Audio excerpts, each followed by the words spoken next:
So, you want to save the world with clean energy? Make money doing it? Confused about the economic and technical realities of residential and commercial solar, batteries, heat pumps, EVs? Want the real-world scoop on new energy technologies, not manufacturer hype? Then tune in to the Weekly Energy Show, hosted by Barry Cinnamon. Insights from Barry's 40-plus years in the solar and energy industry will help you understand the future ways we'll generate and consume energy. And now, here's Barry.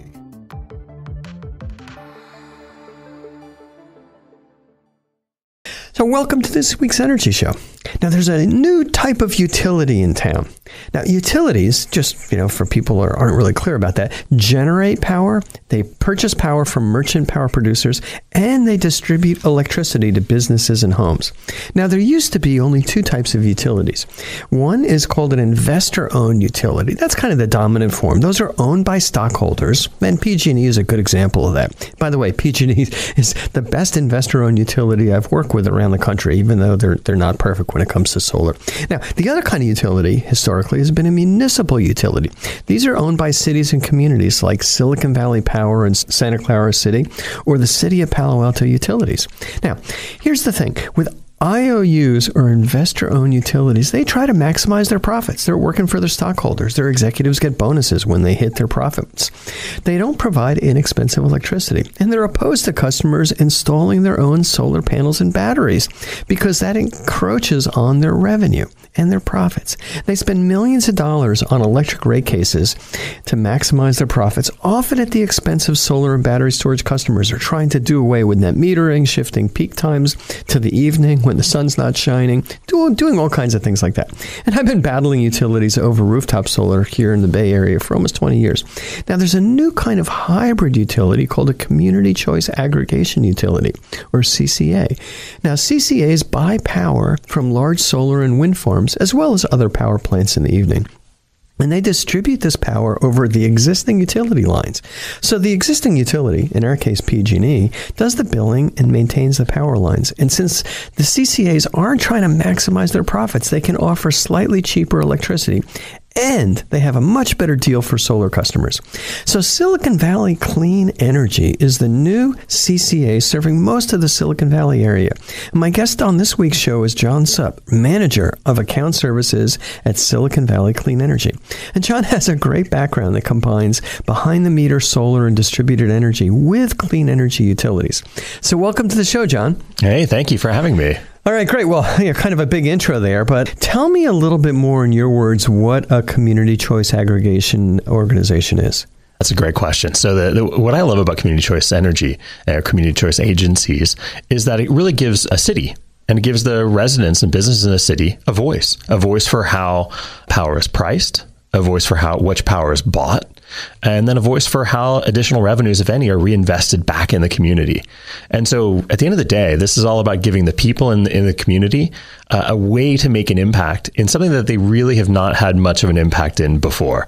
I don't know about you, but I haven't had much success personally working on rate cases to, get the IOUs to believe what I want to see out of rates. But this is a very public agency with a public process. Yeah, no, I used to have a lot of black hair, and after all the meetings I've had with PG&E and Sacramento and the PUC, it's almost all gone now. Yeah. It's very frustrating because it's a zero-sum game with investor-owned utilities. They want to make more money for the investors. I want to make, save money for my customers, and they don't win. And that's a great advantage of CCA. So what are the other benefits? Why is it better for a community than a regular utility? Well, I want to start with why the cities even decided to go down this route. So, cities are looking at how they can be great stewards of the environment as well as keep costs within reason for the people who are living in those cities and for the businesses that have businesses there. So when cities looked at this, they said, wait, there's a model out there where we, the city, can actually provide a lower cost energy. That's one big goal. And then do it by buying cleaner energy, which is another big goal. So really, from the city's perspective, this was a no-brainer. This is the single biggest thing a city can do to cut its greenhouse gas emissions. And almost overnight, by starting this agency, we dropped greenhouse gas emissions accountable to the cities we represent by over 20%, which is massive, incredibly hard to do any other way. So that was really the big driving factor in why the cities went for this.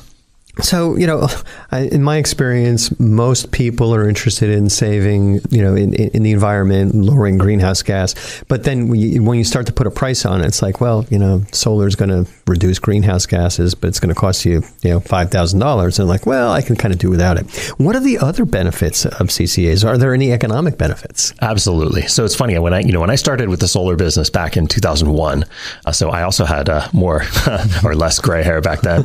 But if someone said to me back in 2001, look, the cost of solar energy at large scale or even at the residential scale is going to be cost effective compared to utility scale power, I would have said, yeah, probably not. I mean, there's probably other reasons to do it. But the case today, it's quite simply more economical to invest in renewable energy. So what that translates to for businesses and residences in our service area is their rates are going down. So by using clean energy, so we're carbon-free power sources, people's rates, their bills are going down by about 3% overall. So, and that's translating to about $20 million worth of savings just this year for our territory. And that's $20 million you can do something else with other than spend on utility bills. Yeah.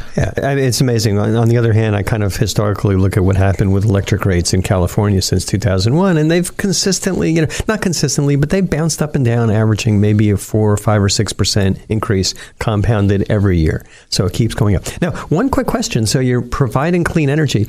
Obviously, you can get that from the sun during the day and wind, but what other energy sources do you use besides solar and wind? Yeah, besides solar and wind, I mean, the biggest one that we're leveraging for evening would be hydropower. Okay. So I don't know if you know about this, but the entire West Coast, right? Multiple states, as well as part of southern Canada and northern Mexico, we're all connected electrically. Mm-hmm. So at the end of the day, there are power supplies that can be, not right here that we can leverage. So dams from up in Washington, we can get power from there as well to supplement this. So that works. Okay. And I think the other big part about that is we're investing heavily, and we'll see some announcements about this soon, investing in large scale battery storage to go along with the solar investments that we're making.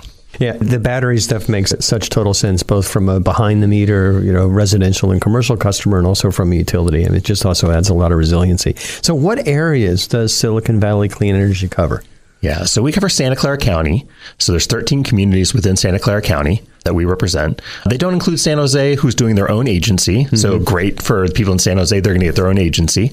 And then Palo Alto and Santa Clara, you mentioned already, they have their own municipal utilities. Mm-hmm. So they're not going to do it. But the other ones, Milpitas, Cupertino, Sunnyvale, Mountain View, Los Altos, I'm not going to name all 13, but quite a few of them. Cupertino, Los Gatos, Saratoga, Gilroy, Montecito, and you got Morgan Hill. So I think there you go. Thank most you. of them. Yeah, so it's about 250,000 accounts. Yeah, about 200 and some thousand residential customers. So how does Silicon Valley Clean Energy work with PG&E? Who does the billing? Who buys the electricity? Who maintains the wires? Yeah, we get this question quite a lot because, the first thing people think of when this happens, they go, wait a second, what's going to happen to the reliability of this, right? How do I make sure my lights actually come on? And I want to reinforce, this is the biggest change that really has almost no visible impact to a customer. So PG&E still does the maintenance of the wires. They still handle power outages. They still provide the billing. So you get one convenient bill from PG&E that happens to have our discount on there as well. So super easy. So it's a partnership. And I think this is really key. We work really well with PG&E at the operational level on making sure customers' bills are accurate, on time, and in our case, inclusive of our discounted rate. Yeah. So I have seen, and I've been signed up with Silicon Valley Clean Energy. It's automatic. You basically have to opt out. And very, very few people say, I just want to stick with PG&E. But they do a pretty good job of maintaining the wires. And when the power goes out, a transformer blows, that they should be proactive. But it goes. But I'll tell you, the one question we get is people have questions about the billing. Mm-hmm. Because my bill actually got 2 or 3 more pages on my bill, and it's a little bit more complicated. So how does that work? Wow. Okay. That's going to be a hard one. Let's see. Do you need visuals for the radio? No, I have my bill here, but let's just real quickly. Yeah, I'll do it the simplest way I can explain it. PG&E roughly covers about half the bill. That's transmission distribution. We cover about half of the other part of the bill, which is generation. It's all going to show up on one statement. So the biggest thing for people to realize is, you're going to see 2 names on there. SVCE and PG&E, but really your bill was essentially cut in half, and we're each taking care of half of that bill. It's not double charging. Right. And so I was telling you the anecdotes that I've had with customers is, first of all, they get confused, and we explain this to them. It's actually on our website. And then I've actually had some problems with billing that you guys have helped out with, that PG&E kind of made a mistake on some of the first net metering bills. It turned out, that was just a mistake. But when we dig into the details on the bills, in every single case, I've never seen an error from you guys. So, and in every single case, it looks like the customer's amount of billed for electricity, it looks like it went down a little bit, which is exactly what we expect. Yeah. So last year when we launched, the impact on the bill was probably in the order of 0.5% to 1% last year. This year, our generation rates are 6% lower than PG&E, and that's turning out, because again, we're only doing about half of the bill. That's turning out to be about a 3%, give or take, overall reduction in people's bills. That's really great. That's where that $20 million figure comes from. Yeah. Well, listen, my only advice is don't go to like 80% savings, because you're going to kill the benefits of the solar we're installing. So just my request there. All right. When did CCA start in California? So there was a law passed in 2002. So actually the legislation that allowed this to happen is quite old. But the first CCA got off the ground and started serving customers in 2010, and that was up in Marin. And then it took a couple of years to get the next couple, but boy, we're growing like crazy around the state here. Yeah. And then San Jose's is going into effect sometime this year also, right? Yep. And Alameda County, just to the east of us, theirs is already active and launched. Okay. And then you go to the other side and you go to Santa Cruz, San Benito, and Monterey. Theirs is already active and launched as well. So it's hard to look at a map of the Bay Area and not see a CCA already in operation. Yeah. So PG&E probably has those areas blacked out on their map because they're not crazy about it. Okay. So let's talk about Silicon Valley Clean Energy and solar customers. Are there benefits if people have solar? Absolutely. So I think probably the leading source of questions we get is actually from solar customers, because they're paying attention to their bill. They obviously made an investment to reduce their bill, so they want to know what's going on. So easiest thing is, at the end of the day, our system provides more benefits to them than what they had before. So we've had our first April cash out, which is very exciting for us. In that April cash out, we had 15,000 solar customers. 5,000 of them got to roll forward credits on their bill that otherwise would have been lost. So those 5,000 certainly were happy. And we had another 500 where we wrote checks. Wow, you wrote a check. So basically, the way it works with PG&E and the existing utilities is if you have a negative balance at the end of the year, in other words, if the utility owes you money, they don't write you a check for that. So I'm looking at my bill from a couple of years ago from PG&E, and I had a balance at the end of the year after my true-up statement of negative $46.86. And I would really like to get a check for that, or just a credit. Well, they didn't even say thank you. They just wiped it out to zero. And whenever we would size systems for solar customers, we would be really careful never to have the system produce more energy so you'd have a negative bill at the end of the year. Now, we're like with customers, hey, I had somebody talk to me on Saturday. We had a seminar. Customers, hey, I want to put the biggest system in I can. I want to get as big a check back from the utility as I can. So there's no downside. And then I actually ran the math of, okay, how much is the solar going to cost? How much am I going to get reimbursed? It's actually even a better investment if you're running the meter backwards and you get a big check at the end. I mean, it's better than almost anything you can get on Wall Street. I got to tell you, so when we didn't know what we were going to see, right, until we actually ran the numbers, and we wrote checks to another 500 customers, and the largest residential checks we ended up writing were over $1,000. A couple that were in the $1,000 range, one in the $2,000 range. Now, again, right, there are limits to how big your system can get. We can't control that. That's sort of a PG&E question. But certainly you're not going to lose anything if you happen to oversize a bit and overgenerate. So for the vast majority of customers, it's functioning the same as it was before. But for that third of the customer bases that were actually generating more value than they could have benefited from PG&E, they're either keeping the credits or getting the cash. And we're paying those at full retail rates. Yeah, that's great, because just to summarize, the old way under PG&E was that if you overgenerate, if you invested in a bigger system than you needed, you'd gotten zero benefit from that investment. And now with Silicon Valley Clean Energy and probably other CCAs, you get the money. Now, how does the true-up work on a monthly basis? It's not on an annual basis. It's more monthly, right? Well, one part of it's monthly. Okay. All right. So in our world, if you owe us money for the generation side of your bill, we ask that you pay for it. Okay. Okay. So in the winter, I'm going to write you a check. Yeah, exactly. Okay. But month. remember, that puts your account back to zero, which means it's actually going to be easier for you to get a credit the next month. Right. So come April, and April is when we do our cash outs. We look at people's bills, and if they've got a credit balance, we either roll it forward or, again, write them a check. So, yeah, in a month, you might owe us money. But at the end of the year, if you were going to be, quote, zeroing out your bill, you would have written us a check, we would have written you a check, and that's how you get to zero. It works out the same. You know, it's cash funny. flow is the same. It's funny. April is about when I start going negative for the year. March isn't always negative, but April is usually negative.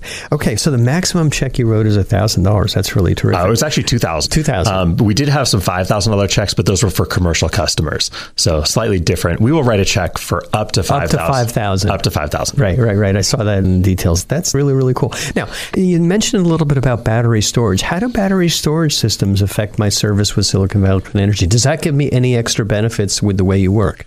Yeah, so great question. I think this is becoming more and more interesting for people.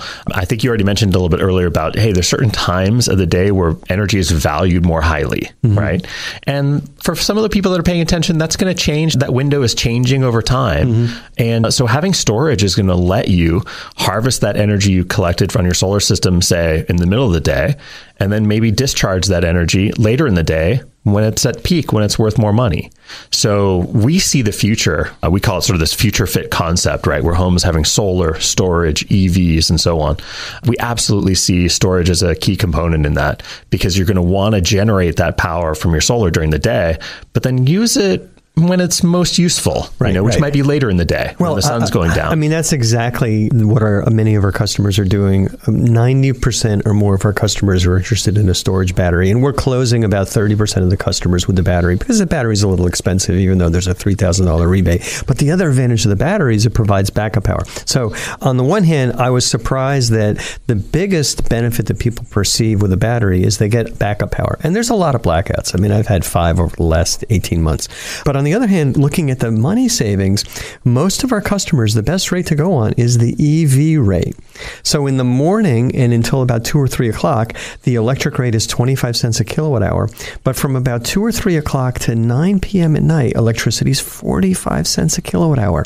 And you don't want to be buying 45-cent power. So what happens with our battery customers, it's just terrific to watch. Every morning by about 10 or 11 o'clock, that battery is fully charged. Battery sits at 100% charged all day. And then around 2, 3, 4 o'clock, when the sun goes down, the battery starts discharging. So you're using your own 6 cent a kilowatt hour power that you've generated from your own solar instead of buying power for 45 cents. So you come out way, way ahead. It's a big benefit. More and more people are going to start looking at those numbers. Absolutely. And I think, you hit on it spot on. That's definitely a rate that makes a lot of sense, right? The bigger that difference between that high peak rate and that lower non-peak rate, I think that's where it's going to work out the best. Yeah. And you mentioned EVs. So I got a little plug for EVs on this. I've been driving one for almost a year. It is just a flat out better driving experience between the fast start, the acceleration, the handling, and the fact that, honestly, I don't touch the brakes anymore. So anyway, which EV do you have? Can I say it? It's a Chevy Bolt. A Chevy Bolt. Bolt with the V. I have a Bolt with a V. So I have a Chevy Volt, and I love it. And it's great because it's got the gas engine. Sometimes I have to go to Sacramento, and I don't even have to worry about it. I drive up there, fill the gas up, come back. But the Bolt's got like a 200-mile range. It's already pretty good. 250. Funny thing, I also went to Sacramento and back in the Bolt, using just clean electricity. So that's cool. Anyway, that's the future I see coming. And solar and storage are a huge part of that. And then we charge up your Bolt and my Volt. I charge it up from solar during the day at the office, and then I got running on clean power the whole time. Yeah, the power they're buying is all carbon free. Yeah. So when I'm charging it, it's coming from wind, solar, and hydro. So it's a great virtuous cycle there. Yeah. And again, it's just a better driving experience too. No, they're great, and it's a great combination. The other electric rate, if you don't have an EV, you usually go on what's called the time of use A rate, which I think is a 37 cent a kilowatt hour peak, 32 off peak. So you don't have that big advantage that you have with the EV rate. We even say to our customers, hey, think about getting an EV because you're going to save even more on your electricity. Okay, so let me ask kind of some hypothetical questions here. What's the future of conventional utilities? I mean, look around the Bay Area here. You've got so many coming in. How's PG&E going to continue to thrive? What are they going to do as CCAs become more popular and as more and more people put in rooftop solar and storage? That's a wonderful question. And I think I want to actually answer that question going back a few years. 40 years ago, California separated, the profit of a utility from the amount of energy that it's pushing through. So, they are already making their money off of services, programs, and wires. Right. That's really where they're making money. Making plenty of money. Right. They don't make their money on the generation side. So actually our involvement in this doesn't really affect the profit side. So we see them as being, again, a service provider. Really net energy metering, like the ability for you to just get money stored on your account from solar. That actually is a service.